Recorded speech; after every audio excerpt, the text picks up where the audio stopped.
ಬೆಂಗಳೂರಿನಲ್ಲಿ ಮುಂದುವರೆದ ಫುಟ್ಪಾತ್ ತೆರವು operation. CM DK Shivakumar city rounds. ವ್ಯಾಪಾರಿಗಳಿಗೆ ಭರವಸೆ. ರಸ್ತೆ ಪಕ್ಕ ಬೇಕಾಬಿಟ್ಟಿ ವಾಹನ ಪಾರ್ಕ್ ಮಾಡೋರಿಗೆ ಬಿಗ್ ಶಾಕ್. ಇದೆಲ್ಲವನ್ನ ನೋಡೋಣ ಫುಟ್ಪಾತ್ ತೆರವು ನ್ಯೂಸ್ ಟಾಪ್ 9 ನಲ್ಲಿ.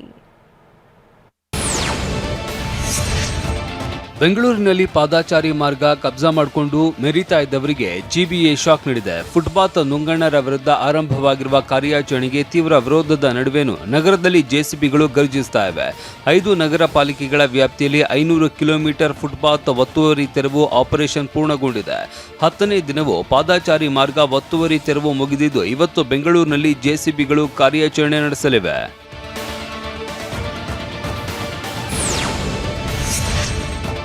ಜಿಬಿಎ ಕಾರ್ಯಾಚರಣೆಯಿಂದ ಕಂಗಾಲಾಗಿರುವ ವ್ಯಾಪಾರಿಗಳಿಗೆ ಆತಂಕ ಬೇಡ ಅಂತ ಸಿಎಂ ಡಿಕೆಶಿ ಭರವಸೆ ನೀಡಿದ್ದಾರೆ. ನಿನ್ನೆ ತೆರವು ಕಾರ್ಯಾಚರಣೆ ವೀಕ್ಷಣೆಗಾಗಿ ಖುದ್ದು ಸಿಎಂ ಸಿಟಿ ರೌಂಡ್ಸ್ ಹಾಕಿದ್ರು. ಎಚ್ಎಎಲ್ನಿಂದ ಪರಿಶೀಲನೆ ಶುರು ಮಾಡಿದ್ರು. ಎಚ್ಎಎಲ್ ಬ್ರಿಡ್ಜ್ ಬಳಿ ಎಷ್ಟು ಅಂಗಡಿ ತೆರವು ಮಾಡಿದ್ದೀರಿ ಅಂತ ಅಧಿಕಾರಿಗಳಿಂದಲೇ ಮಾಹಿತಿ ಪಡೆದ್ರು.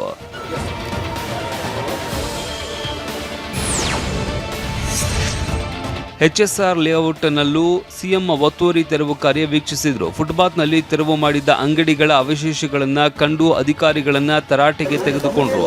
ಅಲ್ಲದೆ ಜಯನಗರದ 4ನೇ ಬ್ಲಾಕ್ನಲ್ಲಿ ಇರುವ ಮಾರುಕಟ್ಟೆಯಲ್ಲಿ ಸುತ್ತಾಡಿದ್ರು. ಬೀದಿ ಬದಿ ವ್ಯಾಪಾರಿಗಳಿಗೆ ಐಡಿ ಕಾರ್ಡ್ ಕೊಟ್ಟು ಪರ್ಯಾಯ ವ್ಯವಸ್ಥೆ ಮಾಡ್ತೀವಿ ಅಂತ ಸಿಎಂ ಭರವಸೆ ನೀಡಿದ್ರು. ಫುಟ್ಪಾತ್ ವ್ಯಾಪಾರದಲ್ಲೂ ದೊಡ್ಡ ಮಾಫಿಯಾ ಇದೆ ಅಂತ ಹೇಳಿಕೆ ನೀಡಿದ್ರು. ಐಡಿ ಕಾರ್ಡ್ ಕೊಟ್ಟದಕ್ಕೆ ಅವರು ಹೈಕೋರ್ಟ್ ಅವರು ಇದು ಬೇಡ ಅಂತ ಸೆಟ್ ಮಾಡಿದ್ದಾರೆ. ನಾವು ನಾವೇ ಕೊಟ್ಟಂತ ಐಡಿ ಕಾರ್ಡ್ನ ನಾವು ಗುರುತಿಸಲೇಬೇಕು, ಗೌರವ ಕೊಡಲೇಬೇಕು. ಬಟ್ ಕೋರ್ಟ್ ಆದೇಶನೂ ನಾವು ಕೇಳಲೇಬೇಕು.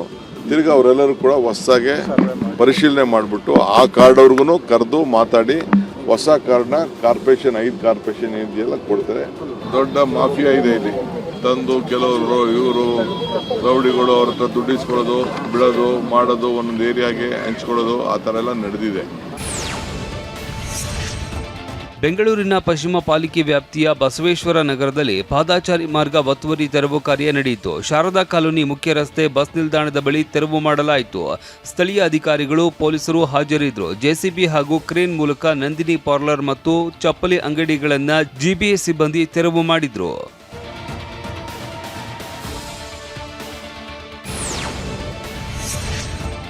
ಯಾರು ಕೂಡ ತೆರವು ಮಾಡಿದ ಜಾಗದಲ್ಲಿ ವ್ಯಾಪಾರ ಮಾಡಬೇಡಿ, ಕಾನೂನಾತ್ಮಕವಾಗಿ ನಿಮ್ಮ ಬದುಕಿಗೆ ಬೇಕಾದ ವ್ಯವಸ್ಥೆ ಮಾಡುತ್ತೇವೆ ಅಂತ ಸಚಿವ ಕೃಷ್ಣ ಬೈರೇಗೌಡ ಮನವಿ ಮಾಡಿದ್ರು.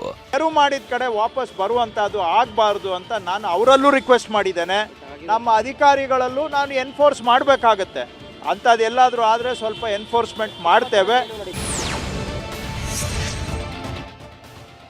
ಬೆಂಗಳೂರಿನಲ್ಲಿ ಫುಟ್ಪಾತ್ ಬಳಿಕ ನೋ ಪಾರ್ಕಿಂಗ್ ಸ್ಥಳಗಳಲ್ಲಿ ಕಾರ್ಯಾಚರಣೆಗೆ ಸಚಿವ ಕೃಷ್ಣ ಬೈರೇಗೌಡ ಚಾಲನೆ ನೀಡಿದರು. ಕ್ವೀನ್ಸ್ ರಸ್ತೆಯಲ್ಲಿ ನೋ ಪಾರ್ಕಿಂಗ್ನಲ್ಲಿ ನಿಲ್ಲಿಸುವ ವಾಹನಕ್ಕೆ ಸ್ಟಿಕ್ಕರ್ ಅಂಟಿಸಿ ಸಾಂಕೇತಿಕವಾಗಿ ಚಾಲನೆ ನೀಡಿದರು. ಸಾರ್ವಜನಿಕ ಪ್ರದೇಶದಲ್ಲಿ ನಿಲ್ಲಿಸಿರುವ ಅನಾಥ ವಾಹನಗಳು ನೋ ಪಾರ್ಕಿಂಗ್ ಅಥವಾ ಸಾರ್ವಜನಿಕ ಪ್ರದೇಶದಲ್ಲಿ ನಿಲುಗಡೆಯಾದ ವಾಹನಗಳ ಮಾಲೀಕರಿಗೆ ಬಿಸಿ ಮುಟ್ಟಿಸುವುದಕ್ಕೆ ನಿರ್ಧರಿಸಲಾಗಿದೆ. ನೋಟಿಸ್ ಅಂಟಿಸುವ ಕಾರ್ಯ ಶುರು ಮಾಡಲಾಗಿದೆ.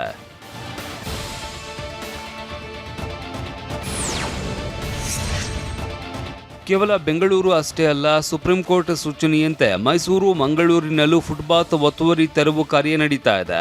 ಮೈಸೂರು ಪಾಲಿಕೆಯ ವಲಯ 5ರಲ್ಲಿ ಅಧಿಕಾರಿಗಳು ಅಖಾಡಕ್ಕೆ ಇಳಿದಿದ್ರು. ಕೆಆರ್ಎಸ್ ರಸ್ತೆಯಲ್ಲಿ ಅನಧಿಕೃತ ಅಂಗಡಿ ಮಳಿಗೆಗಳನ್ನ ತೆರವು ಮಾಡಿದ್ರು. ಪೆಟ್ಟಿಗೆ ಅಂಗಡಿ, ಶೆಡ್ಗಳು, ತಳ್ಳುವ ಗಾಡಿ, ಜಾಹೀರಾತು ಫಲಕಗಳನ್ನ ಕಿತ್ತು ಕ್ಲೀನ್ ಮಾಡಿದ್ರು.